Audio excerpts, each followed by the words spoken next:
घर आया बयान। जिला टांग से शुमाल की तरफ तकरीबन 55 किलोमीटर दूर एक पहाड़ी इलाका, जहां पर गैस इतनी वाफिर मिकदार में पाई जाती है कि वह मुसलसल सतह ज़मीन से बाहर आ रही है और इस पे आग जल रही है।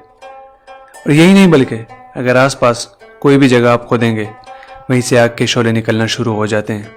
इस जगह तक रसाई का रास्ता और ये आग और ये गैस कब से निकल रही है, ये सब कुछ जानने के लिए मैंने और याया खान ने प्लान किया। और याया खान को मैंने बताया आप डेरा इस्माइल खान आ जाएं, यहाँ से हम साथ में चले जाएंगे। बट सीन दूसरा होगा, उनको बनू से दूसरी गाड़ी मिल गई तो वो अब सीधा पहुंच गए हैं गुली माफ। ऑलरेडी वो पहुंचे हैं, मेरा वेट कर रहे हैं। तो फिर मैं डेरा इस्माइल खान से अपनी गाड़ी में आके मैंने कहा टांग तक गाड़ी में जाता हूँ, क्योंकि फिर जितना जल्दी हो सकता है मैं पहुंच जाऊँगा। फिर टांग पहुंच के मैं गाड़ी वहीं पे डरा दूँगा, कज़न से बाइक उठा के फिर याया की तरफ चला जाऊँगा और वहाँ से फिर हम बाइक के साथ में उस जगह पर जाएँगे। तो टांग पहुँच मैंने बाइक उठाई और फ़ोन आया, बाइक को पिक करके गुली माम से हम निकल गए। थोड़ी देर आगे जाने के बाद आबादी बिल्कुल ख़त्म हो गई और रेगिस्तान नुमा इलाका शुरू हो गया। फिर रोड दो साइड्स में डिवाइड हुआ। हम गलत साइड पर ना चले जाएं, इसलिए हमने वहीं पे इंतज़ार किया कि कोई आए और हम उनसे रास्ता पूछें। फिर एक मोटरसाइकिल सवार आया, उससे हमने पूछा तो उन्होंने बताया जनाब थोड़ा आगे जाएंगे एक गांव आएगा, वहीं से आपको सारी इन्फॉर्मेशन मिल जाएगी। ये गांव पश्तूनों का था और जब ये पश्तूनों का नाम सुने तो पश्तूनों की 3 खूबियाँ अपने जहन में नोट कर लें: मेहमान नवाजी, मेहमान नवाजी और मेहमान नवाजी। गाँव वालों ने इंतहाई मेहमान नवाजी के साथ हमारा वेलकम किया और हमें कहा आप लोग हमारे मेहमान हैं, हम आपको अकेले जाने नहीं देंगे बल्कि आप लोगों के साथ गांव का एक बंदा भेजेंगे। जैसे ही गांव से निकलकर सफ़र शुरू किया, इस जगह के बारे में जो ख्यालात थे वो बदलते गए, क्योंकि रास्ते में ऐसे रंगीन और ख़ूबसूरत पहाड़ सामने आए जो मैंने शायद ज़िंदगी में पहली बार देखे। और रोड की हालत ऐसे लग रहा था कि यहाँ सदियों से कोई हुकूमत ने तरक्याती काम किया ही नहीं है। अंग्रेज़ दौर का ये रोड जो कि बिल्कुल टूटा हुआ था। जैसे आगे जाते गए रास्ता ख़राब होता गया। एक मकाम ऐसा आया जहाँ से आगे बाइक जाने का कोई चांस ही नहीं था। हम वहीं बाइक से उतर गए। हमारा ये सफ़र इस जगह तक एक सफ़र नहीं बल्कि एक सर्वाइवल मूवी का जो एक सीन था ना, वही मेरे ख्याल से है।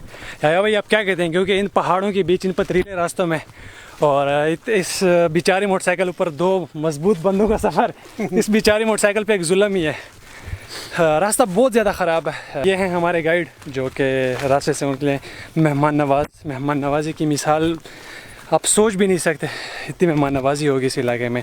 इन्हें लग रहा था कि शायद हम वहाँ तक नहीं जा सकते, इसलिए ये ख़ुद हमारे साथ आ गए। अब हमें गाइड भी कर रहा है, साथ में पानी वगैरह जो सब कुछ बुनियादी ज़रूरतें थी सफ़र की वो सारी इसने उठा ली हैं और ये हमारे साथ वहाँ तक जाएंगे और वापस भी आएंगे।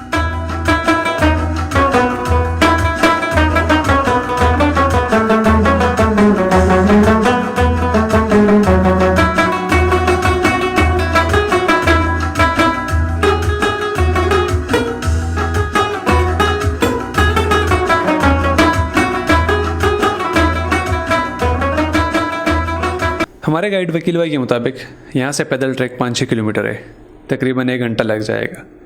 लेकिन एक बात याद रखें, वकील भाई यहाँ का रिहायशी है, हमारे लिए ये टाइम मल्टीप्लाई बाई 2 होगा। एक तो सख्त गर्मी की हालत और ऊपर से पेशावरी चप्पल में ट्रैक करना इंतहाई मुश्किल लगा और कई बार हिम्मत हार बैठा कि यार वापस चलते हैं, लेकिन मुझे हर हाल में वहीं पहुँचना था। कभी पहाड़ी पर चढ़ते तो कभी पहाड़ी उतरते, कभी धूप में तो कभी छाँव में, कहीं रेत पे और कहीं पथरीला रास्ते पे।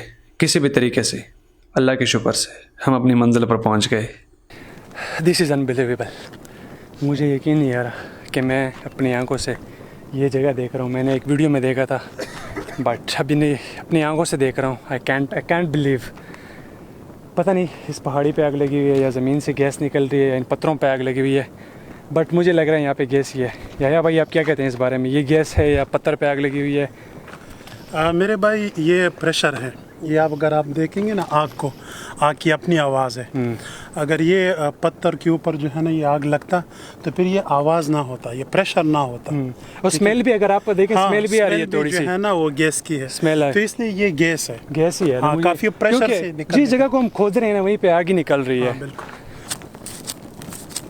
देखें जी, इस तरह खोदते जाएंगे आग निकलती जा रही है। Oh my goodness.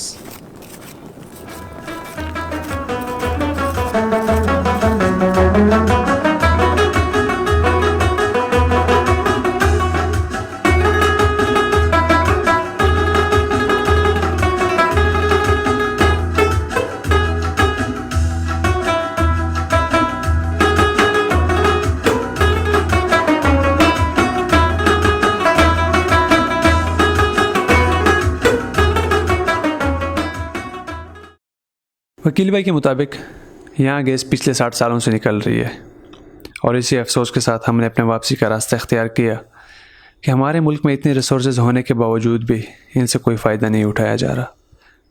रोशनी कम हुई, रात के 8 बजे हम अपने बाइक्स तक पहुंच गए, लेकिन मैं एक बार फिर अपनी बात दोहराऊंगा, जहाँ पर पश्तून वहाँ पे मेहमान नवाज। वकील भाई ने कहा कि रात हमारे साथ गुजारेंगे, सुबह आप चले जाएंगे, लेकिन हमारी बहुत मजम्मत के बाद उन्होंने इस बात पर इजाज़त दी कि हम उनके साथ चाय पी कर चले जाएं।